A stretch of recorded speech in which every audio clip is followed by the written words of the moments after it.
I hope कि आप सब ठीक होंगे। तो आज मैं एक बहुत ही इम्पॉर्टेंट जो टॉपिक है उसके बारे में डिस्कस करूँगी। वो है ब्रेस्ट कैंसर के बारे में। ब्रेस्ट कैंसर के बारे में अक्सर जो गर्ल्स होती हैं उनको बिल्कुल भी पता नहीं होता, और उनको पता भी तब जाके चलता है जब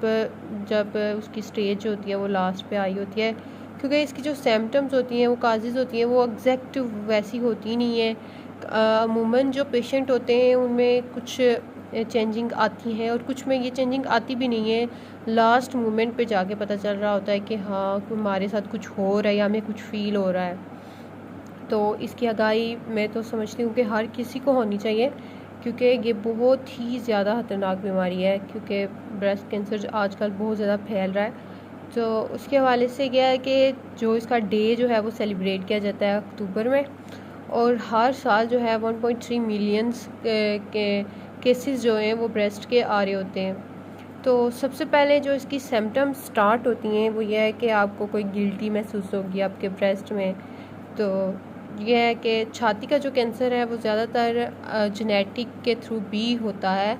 और अगर आपकी मदर में से या आपकी रिलेटिव्स में से, क्लोज़ रिलेटिव्स जैसे मदर होगी या आपकी नानी वगैरह होगी, इनमें से अगर किसी को ब्रेस्ट कैंसर हुआ है तो आपको पहले से ही मुहतात हो जाना चाहिए, क्योंकि हो सकता है आगे जाके ये सिम्टम्स आप में भी आए,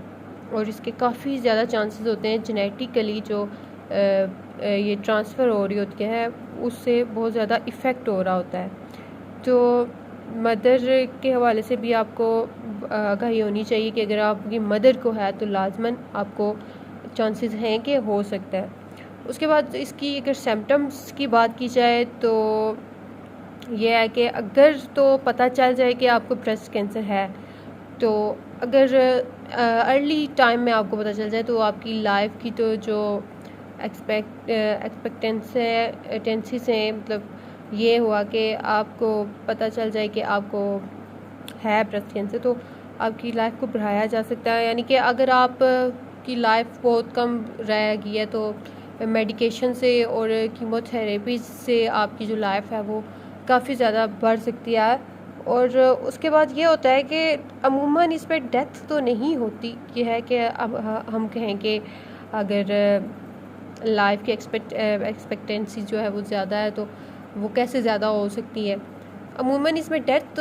जो है हम नहीं कह सकते कि डेथ ही होगी लाजमन, क्योंकि ज़्यादातर केसेस में ये होता है कि जो होते हैं पेशेंट वो ठीक हो जाते हैं, रिकवर भी हो सकते हैं, लेकिन यह है कि डेथ के चांसेस भी हैं। और उसके साथ साथ इसका यह है कि आपको सबसे पहले जो इसकी सिम्टम्स आ रही हैं वो ये है कि आपको कोई गिल्टी वगैरह महसूस होगी आपके ब्रेस्ट में। अगर आपको ये गिल्टी, पहले तो ये है कि आपको फ़ील हो रहा है कि छोटी सी कोई गिल्टी है, तो उसके बाद आप सबसे पहले तो आपको अपना चेकअप खुद ही करना होगा। अगर आपको फ़ील हो रहा है कि आपके ब्रेस्ट में कोई गिल्टी वगैरह बन रही है, 1-2 वीक्स तक नॉर्मल ही है उसका साइज़, लेकिन अगर 1 मंथ गुजर गया और उसको साइज़ जो है उसका इंक्रीज़ हो रहा है, तो ये मस्ट आपको चेकअप करवाना चाहिए डॉक्टर से। आप करीबी जो लेडी डॉक्टर है उनको ज़रूर दिखाएं, क्योंकि ये खतरे वाली बात हो सकती है। और उसके साथ साथ ये है कि जब ये तो अर्ली स्टेज में आएगा ना, उसके बाद ये है कि जब गिल्टी होगी तो वो आपके जो टिश्यूज़ के जो टिश्यू है ना उनके साथ साथ आपकी स्किन को भी डैमेज कर रही होगी। अगर इस तरह कुछ हो रहा है या आपकी निप्पल में कोई पेन वगैरह आपको फ़ील हो रहा है, और अमूमन वो जो पेन होता है वो पूरे बाजू में भी जा रहा होता है, अगर इस तरह की कोई चीज़ हो रही है, तो अगर आपको कोई सकड़ाव सा महसूस हो रहा है या आपकी जिल्द पे कोई निशान बन रहा है, क्योंकि वो टिश्यू के साथ साथ जिल्द को भी डैमेज कर रही होती है, तो निशान अगर कोई बन रहा है या निप्पल पे बहुत ही रेयर जो सिम्टम्स आ रही होती है वो ये है निप्पल से खून आ रहा होता है। तो अगर इस तरह की सिम्टम्स आपको आ रही हैं तो ये तो मस्ट आपको जो है ना बहुत ही ज़्यादा जो आगे जाके तो पता चलता है, तो ये अगर ये हो रहा है तो आपको तो अर्जेंटली डॉक्टर से जो है ना वो रुजू कर लेना चाहिए। लेकिन अगर आपको कोई गिल्टी वगैरह बन रही है, अगर आपको खुद ही फील हो रहा है, तो यह है कि उस वक्त भी मस्ट जो है अपना चेकअप करवाया जाए, ताकि ये चीज़ पता चल जाए कि ये हालांकि हमें कोई कैंसर वगैरह इस तरह की कोई सिम्टम्स तो नहीं आ रही। उसके बाद ये है कि रेडनेस वगैरह हो जाती है आपकी स्किन पे, और अमूमन आपकी जो निपल हैं उसको पेन हो रहा होता है। और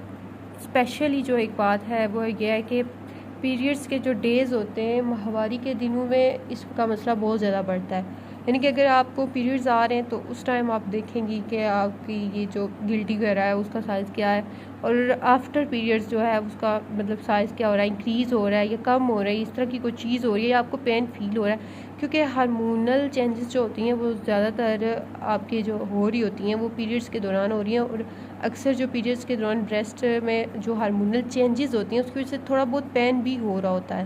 क्योंकि जाहिर सी बात है हार्मोन चेंज हो रहे होते हैं। तो अगर उस टाइम आपको इस तरह का कुछ फील होता है तो मस्ट आपको ये है कि आपको चेकअप लाजमी करवाना है। ओके, तो इसके हवाले से अगर कोई क्वेश्चन हो तो प्लीज़ आप इनबॉक्स में मुझसे पूछ सकते हैं। Thank you.